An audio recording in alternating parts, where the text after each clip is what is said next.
Halo sahabat rumah saya, di video kali ini merupakan bagian kedua dari video sequence kita bagaimana cara membangun rumah dari nol. Kalau di part yang pertama itu kemarin kita bahas tentang tanah ya. Semoga kalian udah langsung paham dengan apa yang itu. Kalau misalnya nggak paham, ditonton terus saja. Nanti lama-lama juga paham. Nah, di part kedua ini kita masih ngobrol dengan Mas Denny. Nah, kali ini kita akan membahas tentang kalau sudah punya tanah. Nah, tahap berikutnya itu kan kita akan membangun rumah itu kan dimulai dari awalnya dulu. Membangun rumah itu kan awalnya pasti dari fondasi ya. Nah, kita akan ngobrolin di part kedua ini hanya seputar fondasi. Jadi belum sampai naik ke dinding ataupun sampai finishing, karena supaya benar-benar paham dari awal sampai akhir, sehingga kalian bisa dapat referensi kalau bangun rumah itu yang bagus dan baik dan benar itu kayak gimana. Nah, nantinya kita juga pengen juga ngasih gambaran ke kalian sih, kalau misalkan kita bangun rumah ini dari mulai fondasi, baiknya itu dikerjain dengan tukang harian atau borongan juga gitu Mas Denny. Ya. Nah, mungkin yang pertama kita akan bahas dulu nih fondasi itu kalau mau bangun rumah itu baiknya itu sesuai kebutuhannya itu yang seperti apa, ataupun cara bangunnya gimana, ataupun bagaimana sih memulai membangun fondasi untuk kita yang awam dan belum paham tentang konstruksi. Nah, ya, terima kasih. Bismillahirrahmanirrahim. Benar apa yang disampaikan oleh Mas Dian tadi, ketika kita mau membangun rumah, bagian yang paling krusial pertama kali itu fondasi, karena dia sifatnya yang menghubungkan antara bangunan itu sendiri dengan tanah. Fondasi Anda rusak, maka akan rusaklah seluruh rumah itu. Karena sifatnya kalau mengganti fondasi berarti mengganti seluruh rumah. Merenovasi fondasi itu tidak akan pernah ada, karena sifatnya fondasi itu sekali. Nah, sifatnya itu sekali. Jadi kalau nanti dibutuhkan untuk yang lain, pasti kita harus ganti fondasi. Nah, sebelum masuk ke pembahasan itu, ada beberapa macam jenis-jenis fondasi. Kalau untuk yang awam ataupun yang biasa dipakai di masyarakat itu sebenarnya ada tipe fondasi umpak, tipe fondasi menerus. Ini biasanya untuk yang strukturnya itu satu lantai, Mas. Nah, untuk yang dua lantai ini ada fondasi tapak foot plate sama ada fondasi sumuran. Nah, sumuran ini berarti sebenarnya ini tiang pancang versi kecil. Nah, nanti fondasi itu dia harus disesuaikan dengan tipe tanah di situ, Mas. Apakah dia tanah kerasnya itu sampai seberapa? Kemarin kita sudah sempat bahas terkait dengan tanah, bahwa sejarah dari tanah itu seperti apa. Kalau digali belum sampai 1 meter sudah nyumber. Nah, ini PR juga nih untuk fondasinya itu harus yang seperti apa. Karena kalau nanti kita bikin fondasi misalnya itu pakai batu kali, Mas, nanti dalam rongga-rongga batu kali itu kemasukan air, nah bisa jadi nanti ada ambles seperti itu. Jadi fondasi ini harus benar-benar dipikirkan secara menyeluruh lah. Yang kedua itu jadi perhatian utama. Ya, pertama misal kalau kita memang bikin rumah, kan kalau dulu itu ada istilah rumah bertumbuh. Ya, kalau bahasa sekarang kita punya uang baru sekian, kita mau membangun itu ini dulu, yang kebutuhan yang paling mendasar kamar mandi dan seperti itu. Kemudian nanti kan bisa nambah. Nah, nambah ini kan ada dua arah ya, menambah secara horizontal sama nambah secara vertikal. Nah, di sini fondasi itu memegang peranan yang sangat penting. Karena begitu salah fondasi secara awal, maka bisa dipastikan Anda akan mengeluarkan biaya yang lebih besar di kemudian hari. Ya, kalau memang sudah dipersiapkan sih ya nggak masalah, karena sifatnya itu memang insidental ya, sifatnya seperti itu. Tapi kalau untuk tadi bahwa kita mau merencanakan misalnya tanah kita itu sempit, pasti kan pengembangan kita ke atas, maka fondasinya pun juga harus menyesuaikan. Walaupun kita baru bisa membangunnya untuk 1 lantai, Tapi kita sudah harus mempersiapkan fondasi itu untuk yang bisa menopang struktur 2 lantai. Seperti itu Mas, secara sederhananya. Jadi kalau saran saya, karena Anda sempit, kemudian Anda ingin mengembangkan ke atas, maka fondasinya pilihlah yang foot plate, fondasi tapak, gancoran. Sekarang itu banyak di pasaran itu, di toko-toko bahan bangunan, dia sudah menyediakan yang siap pakai Mas. Jadi mungkin pernah dilihat itu yang ada struktur besi-besi yang sudah dirakit, kemudian dia kayak pakai sepatu, nah itu langsung tinggal ditanam, dipasang. Nah itu sebenarnya ada beberapa hal yang harus diperhatikan, nah, karena kalau itu sifatnya seperti itu, nanti itu dalam membangun fondasinya itu harus juga memperhatikan lanjutannya. Jadi harus ada bersisa besinya itu. Terkadang itu orang ini apa sih bersisa kemudian digergaji. Wah itu masalah itu Mas. Jadi itu hal-hal yang sifatnya mungkin remeh tapi sebenarnya itu sangat berpengaruh nanti dalam proses selanjutnya. Awalnya kiranya ini nggak rapi. Ya betul. Rapiin. Kalau yang paham itu kan paling cuma dibengkokin atau apa, dia tidak menghalangi atau ini dan sebagainya. Itu ya itu tadi, karena membangun itu tidak hanya sekedar kita membangun kemudian selesai, tapi juga memelihara agar itu nanti ketika kita memang mau membangun kembali atau menambah, merenovasi dan lain sebagainya, dia bisa memberikan fungsinya secara maksimal.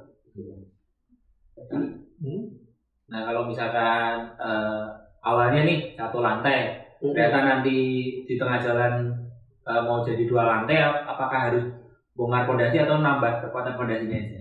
Nah, yang tadi saya sampaikan ketika di pertama itu sudah menggunakan foot plate itu tadi, itu nggak perlu bongkar fondasi Mas. Nanti kita tinggal meneruskan secara strukturnya. Jadi strukturnya itu karena secara fondasinya dia sebenarnya sudah bisa menahan untuk struktur 2 lantai. Tapi kalau di awal pilihnya kayak umpak nih, karena lihat rumah-rumah di sekitarnya atau lihat di perumahan itu kan pada pakai umpak. Nah dia niru nih, aku pakai umpak aja yang lebih hemat pada saat itu. Gitu. Nah umpak itu apakah bisa diperkuat juga nanti? Kalau bahasanya dia tidak bisa diperkuat Mas. Kalau untuk struktur 2 lantai, ada biasanya yang nekat Mas kayak gitu. Kemudian nggak apa-apa ini nanti kan toh di atas pakai kraton, keramik beton dan lain sebagainya, gitu lebih ringan dan lain sebagainya, pakai spandek atau mungkin lantai 2-nya itu pakai kayu dan lain sebagainya. Ya itu sebenarnya kalau main feeling, main perasaan bahwa ini kuat kok dan lain sebagainya. Ya tapi saya tidak menyarankan seperti itu ya, karena balik lagi kembali kepada kondisi tanahnya itu nanti seperti apa. Ada yang berhasil di sana karena mungkin tanahnya udah keras. Kalau tanahnya itu sudah keras Mas, di seluruh tanah itu menjadi fondasi. Sama aja kita meletakkan suatu benda yang berat itu di tempat yang keras. Di beton sama di lempung pasti juga beda. Kemudian yang ada yang kering sama yang ada airnya juga pasti beda. Jadi seperti itu. Tidak merekomendasikan untuk memperkuat fondasi. Dalam artian gini, fondasi yang lama kemudian kita rekayasa teknis untuk secara teknis itu nggak ada bicara memperkuat fondasi, pasti bongkar fondasi, ganti yang baru, atau fondasi yang baru itu di sampingnya yang lama. Tapi intinya itu fondasi yang berdiri sendiri. Ya dia tidak bisa istilahnya itu menambah kekuatannya satu ini, kemudian dia ikut menopang dan sebagainya. Ya yang menopang ya yang dibangun yang baru. Nah ini kan di awal juga kita udah ngobrol tadi kalau misalkan sudah milih fondasi ini nih yang cocok gitu kan. Nah biasanya kan kita pas bangun sendiri itu kan ada 2 kemungkinan, mau kita kerjain sendiri pakai tukang harian atau mau diborongin. Nah ini gambarannya kalau misalkan dikerjain sendiri pakai tukang harian ataupun diborongin ini kira-kira gimana ya Pak? Ya masing-masing itu ada plus minusnya ya Mas ya. Kalau yang pertama ini kita mengasumsikan bahwa kita itu kerjanya kita borongkan. Kalau kita sudah punya kenalan pemborong yang baik, dia memang bisa menghitung secara bagus, kemudian dia punya tenaga tukang yang sudah mumpuni, mungkin bisa kita serahkan dengan langsung budget borongan sekian. Kita udah nggak mikir yang lain-lain, pokoknya tahunnya jadi. Sifat borongan itu kan sampai jadi ya Mas ya, sampai jadi. Nah kalau yang kedua, kalau kita asumsikan dia itu kita harian. Jadi ada semacam ini Mas. Kalau kita harian berarti kita kan kontak dengan tukang. Nah kalau tukangnya ini amanah mungkin ya nggak masalah kita. Tapi kalau tukangnya ini nggak amanah, masalah buat kita. Kenapa? Karena ketika tukang ini dibayar secara harian, dia bisa memperlambat pekerjaan itu sehingga bayaran hariannya menjadi lebih panjang. Ya, dapat kerjaan terus. Betul. Atau yang kedua, ternyata pekerjaannya itu ada yang salah sehingga harus diulang lagi. Berarti kan nambah. Jadi sebenarnya itu ada plus minusnya. Tergantung kepada seberapa kenalkah kita dengan yang melaksanakan pembangunan di rumah kita. Nah, dan ini kan menjadi sebuah kesulitan sendiri ya Mas ya, karena profesi tukang itu menjadi profesi yang langka. Yang pertama, banyak kan kerjanya di pabrik atau buruh. Yang kedua, untuk borongan itu rata-rata kan kontraktor besar. Ya. Pasti harus yang biaya yang gede dan lain sebagainya. Nggak mau ngerjain pondasi doang. Betul. Ya itu memang dinamika di masyarakat sekarang seperti itu. Ya mungkin moga-moga nanti ada startup yang bisa bikin itu. Wah itu keren sekali nanti kalau bisa bikin. Saya pengen bangun punya budget sekian, terus saya dapatnya sebagaimana sesuai dengan yang budget yang kita punya. Wah itu keren sekali mungkin. Tapi ya balik lagi itu sebenarnya bisa kita ambil jalan tengah, bahwa dalam membangun itu sebenarnya ada konteks terhadap bahan material dan konteks terhadap tenaga kerja. Dua ini itu nanti inline terhadap waktu dan penyelesaian. Kalau kita berani, ya berarti kita mengorganisasi secara materialnya, tukangnya ini nanti yang melaksanakan. Tapi tetap harus punya pendampingan minimal kalau nggak teman atau saudara atau seperti apa yang menguasai secara teknis pembangunan. Dan mengawasi juga. Ya. Awasi dan mengarahkan secara teknis. Ya, dan bisa memberikan istilahnya itu saran masukan bahwa oh ini tukangnya baik atau tidak baik. Karena bisa jadi kalau di model masyarakat tukang itu kan juga tular ya. Nah sementara tukang itu ada cocok dengan ini, bisa jadi dengan yang lain itu tidak cocok. Itu memang dinamika yang sangat umum terjadi. Tapi di sisi lain kembali lagi kepada fondasi, saya sarankan untuk fondasi ini benar-benar jangan irit. Ya nggak boros sedikit gitu. Betul sekali. Dalam artian boros tapi juga nggak terlalu boros yang banyak. Kenapa? Karena ini nggak bisa direnov.